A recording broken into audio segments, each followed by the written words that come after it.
Hi y'all, and welcome back to my channel. I don't know if anyone knows this, but I am doing the Trans Rights Readathon this week, which is a goal to read trans and non-binary, gender non-conforming authors from the 20th to the 27th of March, and donate a certain amount of money based on the creators' donation goals for each book that they read. So far I've read 2 books, and I wanted to come on here and talk about the second book that I read, Upside Down, Genderqueer by Maia Kobabe, who uses E and air pronouns. This is the story of Kobabe's life and how E came to terms with their gender identity and sexuality all throughout a comic strip type thing. I really enjoyed reading this. I like the art style. I think it's really relatable. Relatable to my own personal experience. For those of you who don't know, I've had a fun journey myself with gender and sexuality. I identified as gender fluid for a long time, from like 7th or 8th grade until like 9th or 10th grade, and kind of I used any pronouns at that time. I have gone through tons of different sexual orientations, pansexual, bisexual, etc. And so for me, I feel like as someone who is often on the periphery of gender expression and sexual identity, I found this book to be really relatable. Anyways, in this book, Kobabe talks about their journey to kind of figuring out where they fit in the gender spectrum and the sexuality spectrum, with a big focus on the gender spectrum. Of course, it is called genderqueer.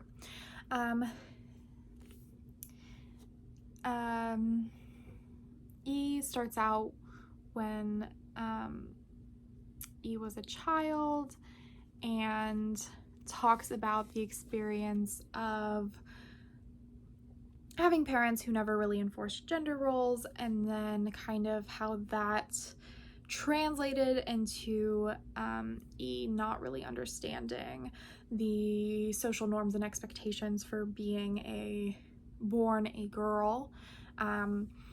When going to school, talks about like not having shaved their legs, not having worn deodorant, and kind of how that manifested into awkward situations for and then also kind of talking about fantasizing about being a man but not quite wanting to be a man, definitely not feeling like a girl, and kind of the complicated, like, where do I fit in part of that. E was growing up during the like 2000s period, where I would say that, you know, things are better, but there is still a lack of, you know, understanding of the complicated different ways that you can identify as far as gender is. I would say we definitely have a lot more gender identities that are out there for people to research and understand. Not to say that they didn't exist before, but they're more mainstream and accessible than they would have been at this time and earlier. And so, you know, Kobabe just kind of talks about their experience going to college, trying relationships, feeling uncomfortable with relationships, not wanting to be called girlfriend, really being like, what is wrong with me? Why don't I fit into these things? Like, what's going on?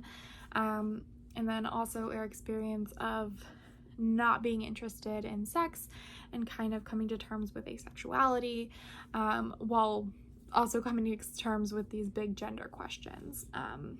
And he talks about their feelings of real disconnect and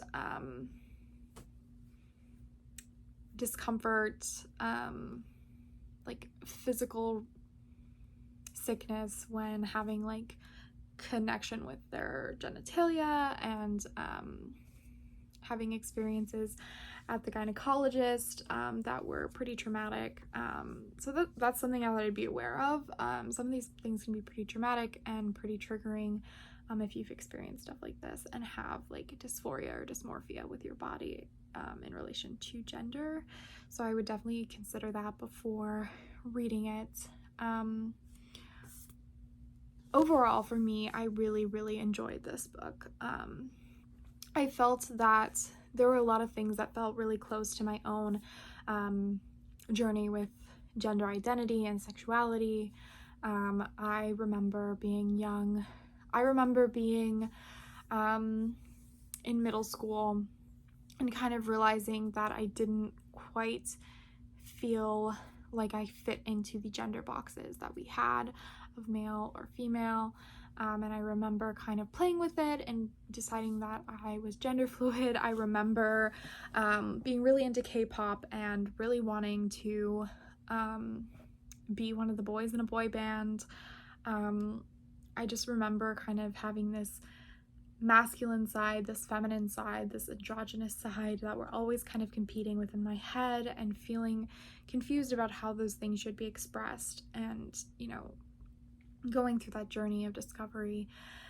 And then as I got older, I definitely felt that I really kind of understood what was going on, and then it was like, but not really.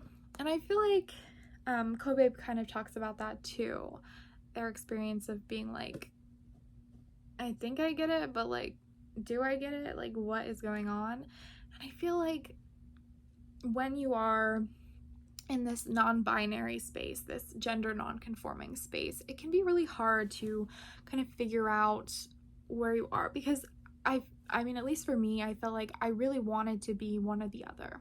I did not want to be a man. No offense to men, but no thank you. But I wanted to fit into a category, and I wanted to perfectly define myself, which I, personally, from what I read of Kobabe's experience, I think that was kind of their problem as well, of being like, does this term like really fit me? Like, he talks about maybe like people saying, well, are you a misogynist? Is that why you don't want to be a woman? Like, what's with that? And it's more complicated than that. And there's a lot of really good points in this book. But I remember kind of having that complicated relationship, and then I remember getting older and kind of figuring out what non-binary was, because even when I was younger, that was not on the general like terms of like non-binary. It was like genderqueer or gender fluid, and that's kind of really all I knew about. And so as I got into high school, I kind of learned some more terms were becoming more mainstream and more accessible to young queer people.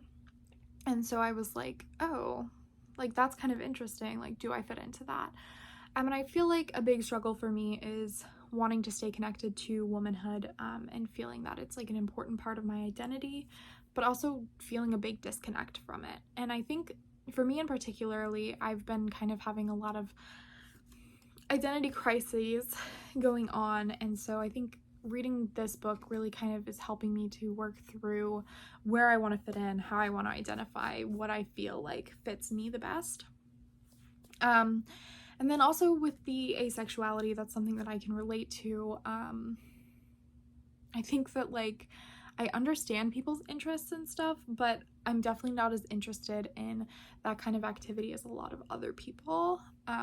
Like, I would much rather read a book or eat some pasta or do anything else. And kind of recently realizing that that's really not the norm and not what other people are feeling, and being like, oh, okay.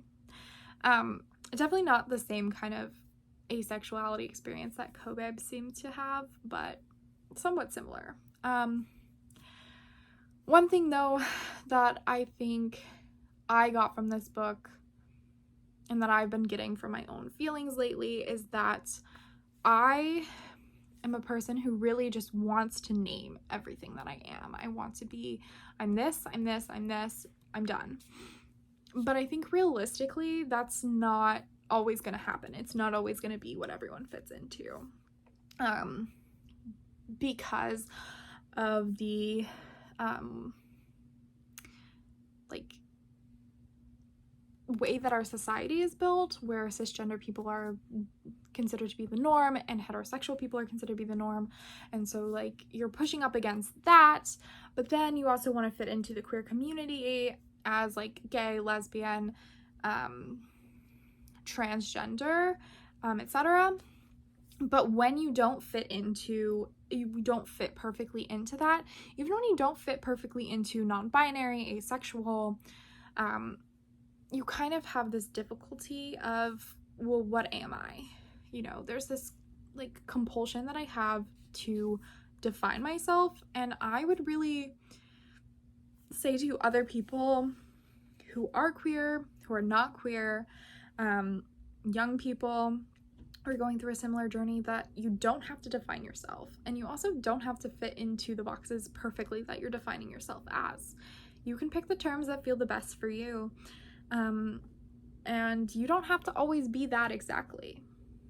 And you also shouldn't feel like you have to explain yourself for not fitting into those boxes exactly, because being a person is complicated.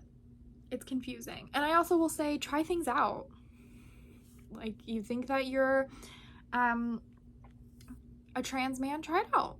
You think that you're a lesbian, try it out. Like, see how those terms feel for you. See how being that feels for you. And that's not to say like everybody who is trans, everybody who is queer is not really queer. It's just to say that if you're confused, you can give yourself the space to try things and then step back and go, well, that actually didn't fit for me. I think I'm something else. Like, it doesn't disqualify the experiences of other queer people, and it also doesn't disqualify your experience. Like, just because I don't identify as gender fluid now doesn't mean that I don't feel that I was gender fluid when I was younger. And some people might not agree with that, and I don't care, because they're not me and they haven't lived my experience. And no one else is you either, and they haven't lived your experience. They don't know what it was like to be you. I'm going on a rant, but these are kind of things that are really important to me. And I think that we can get a lot of hurt from really trying to force ourselves into these boxes, really trying to force ourselves to understand every single aspect of ourselves. We're going to be figuring out new things, new feelings, new expressions until we die. So don't feel like you have to pick something and stick with it for the rest of your life, because you don't have to. Because I genuinely believe that who we are changes rapidly throughout our lives. And so what fits correctly at one moment might not fit correctly in 10 years. And that's okay, you know? And I would encourage you to figure things out, try new things, and not feel like you are fulfilling that phase stereotype, because it's not a phase. It's you trying to figure something out. It's you trying to figure out who you are. I hate that whole it's a phase thing. Like, no, it's not. It was a part of who you were. But yeah, try things. See what feels right. See what works. See what fits. And realize that it's okay if not every single definition fits perfectly. And realize that it's okay if what you thought you were before and what you thought worked before and what felt good before doesn't anymore, and you need to change that. It's okay. And it's also okay to change things as we learn more things, as we get more terms, as we get a better understanding of human gender identity and human sexuality. I just really encourage you to not squish yourself and hurt yourself. To people who have a lack of understanding of what this experience is, I would definitely recommend this book to you. I think that it does a good job of explaining what the experience of, for some people, obviously not everyone has the same experience of being non-binary, being transgender, being queer, being asexual, etc. But I think it does a good job of explaining kind of like what a experience of realizing that you don't fit into all these things that you were supposed to fit into. And so I'd really recommend checking it out. I really enjoyed it. I literally read it in probably 2 hours last night. I stayed up super late reading it because it just felt like, oh my gosh, somebody finally understands the experiences that I've had. And I feel like sometimes there's a real disconnect from that. Even when you're communicating with people who identify similarly to you, you can't always explain the intimate, intricate ways that your mind is working. And I feel that when we have literature that we can relate to, that we can understand, that we can see ourselves in, and that we can see other people in, we become more understanding of ourselves and everyone else. I will have more reviews soon. I'm behind on them. I know I didn't post anything last week, so I'm going to do some filming and try to get everything out there. I've been doing a lot of reading, so I need to get some reviews in there. But thank you so much for watching this video. I really hope that you choose to pick up this book or any kind of book that's going to help you get a better understanding of what it's like to be a non-binary person, or a transgender person, or a lesbian, or a gay person, etc. I would really love to see more people trying to learn and educate themselves about those issues, and I would love also to see more people being open to it, and also more young people having access to these kinds of things so that they can kind of have a self-discovery as well. I would say I would head over to Storygraph to check out any content warnings for this, because it is heavy stuff. But I will see y'all soon with another book review. I hope y'all consider participating in the Trans Rights Readathon. If you don't want to participate, I am donating to the Transgender Education Network of Texas for each book that I read. And so if you want to do that, I will update y'all with how many books I read by the 27th. So far I have 2, so if you want to go ahead and do your little donation right now, do that. But you can also pick any other transgender rights organization that you feel works for you. But if you want to participate that way, go ahead and do so. If you want to read some books by transgender and non-binary authors, like, please do. And yeah, I'll see y'all soon.